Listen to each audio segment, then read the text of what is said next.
Assalamualaikum warahmatullahi wabarakatuh. Saya di sini akan membahas tentang aspek pasar. Yang pertama, pengertian pasar dan pemasaran.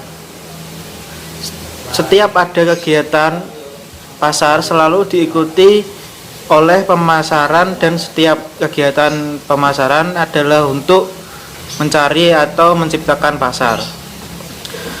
Pengertian pasar secara sederhana dapat diartikan sebagai tempat bertemunya para penjual dan pembeli untuk melakukan transaksi. Pengertian ini mengandung arti pasar memiliki tempat atau lokasi tertentu. Pengertian lain tentang pasar adalah himpunan pembeli nyata dan pembeli potensial atas suatu produk. Pasar nyata maksudnya adalah himpunan konsumen yang memiliki minat, pendapatan, dan akses pada suatu produk atau jasa tertentu.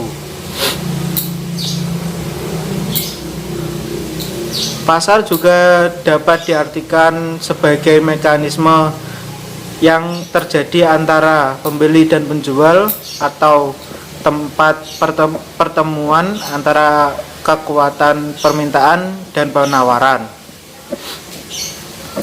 Faktor-faktor yang mempengaruhi permintaan suatu barang atau jasa adalah: yang pertama, harga barang itu sendiri; yang kedua, harga barang lain yang memiliki hubungan; yang ketiga, pendapatan; yang keempat, selera; yang kelima, jumlah penduduk; yang keenam, faktor khusus atau akses.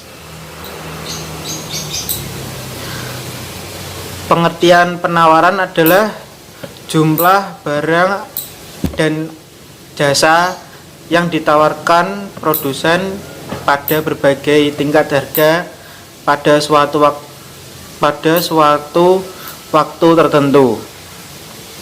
Faktor-faktor yang mempengaruhinya: yang pertama, harga barang itu sendiri; yang kedua, harga barang lain yang memiliki hubungan; yang ketiga, teknologi; yang keempat, harga input atau ongkos produksi; yang kelima, tujuan perusahaan; yang keenam, faktor khusus atau akses.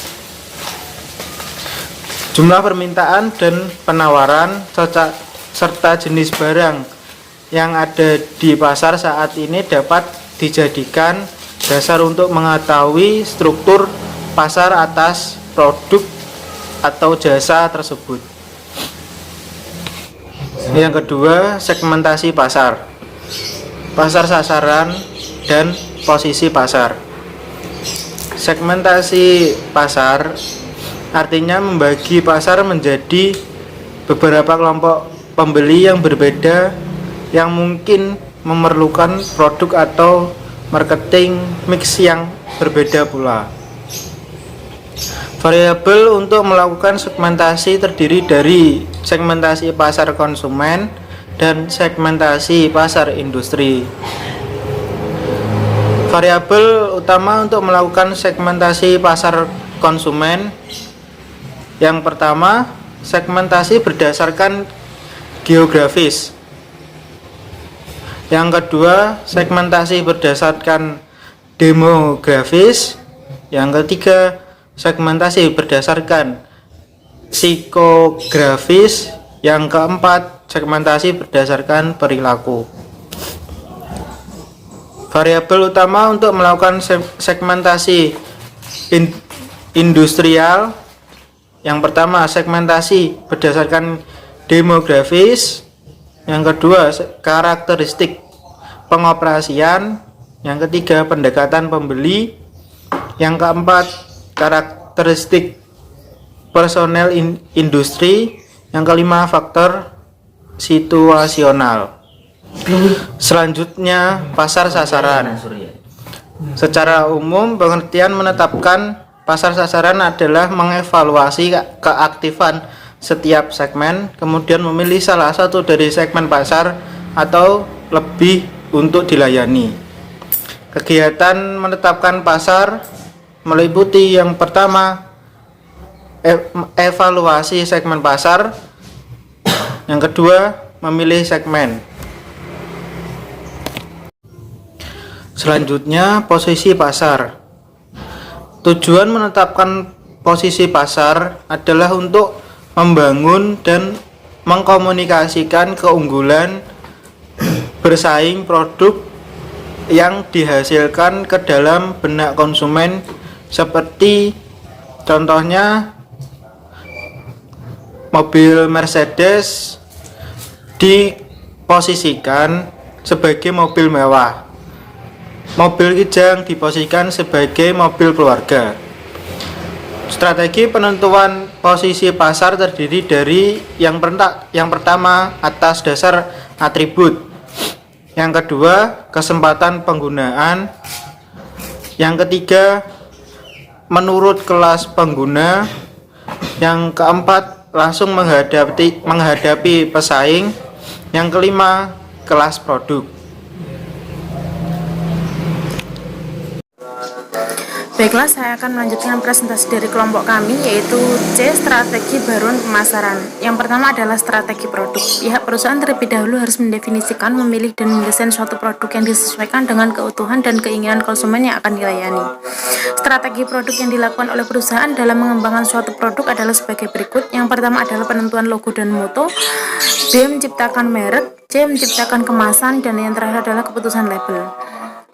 2. Strategi harga. Langkah-langkah yang harus ditempuh dalam menetapkan harga yang tepat terhadap suatu produk adalah: 1. Menentukan tujuan penetapan harga. Yang kedua adalah memperkirakan permintaan, biaya, dan laba. Yang ketiga, memilih strategi harga untuk menentukan harga dasar. Yang terakhir adalah menyesuaikan harga dasar dengan taktik penetapan harga. Yang ketiga adalah strategi lokasi dan distribusi. Penentuan lokasi dan distribusi beserta sarana dan prasarana pendukung menjadi sangat penting. Hal ini disebabkan agar konsumen mudah menjangkau di setiap lokasi yang ada serta mendistribusikan barang dan jasa. Hal-hal yang perlu diperhatikan dalam memilih dan penentuan lokasi adalah dengan mempertimbangkan sebagai berikut: A. Dekat dengan kawasan industri, B. Dekat dengan lokasi perkantoran, C. Dekat dengan lokasi pasar, D. Dekat dengan pusat pemerintahan, E. Dekat dengan lokasi perumahan atau masyarakat, F. Mempertimbangkan jumlah pesaing yang ada di suatu lokasi, yang terakhir adalah sarana dan prasarana. 4. Strategi promosi. Promosi merupakan kegiatan marketing yang terakhir. Dalam kegiatan ini, perusahaan berusaha untuk mempromosikan seluruh produk atau jasa yang dimilikinya, baik langsung maupun tidak langsung. Paling tidak ada 4 macam sarana promosi yang digunakan oleh setiap perusahaan, yaitu: yang pertama adalah periklanan, yang kedua adalah promosi penjualan, yang ketiga adalah publisitas, yang terakhir adalah personal selling. D. Peramalan di masa yang akan datang. Peramalan merupakan pengetahuan dan seni untuk memperkirakan apa yang akan terjadi pada masa yang akan datang dan pada saat sekarang. Peramal harus mencari data dan informasi masa lalu, dan data informasi masa lalu merupakan perilaku yang terjadi pada masa lalu dengan berbagai kondisi pada saat itu.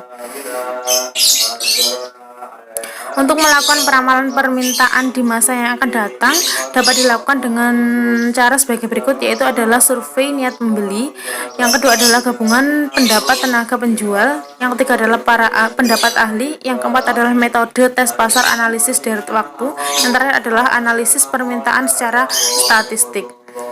Yang terakhir adalah cara mengestimasi pasar. Untuk mengetahui besarnya pasar nyata, potensi dasar, dan total pasar dalam suatu wilayah, perlu dilakukan penelitian terlebih dahulu.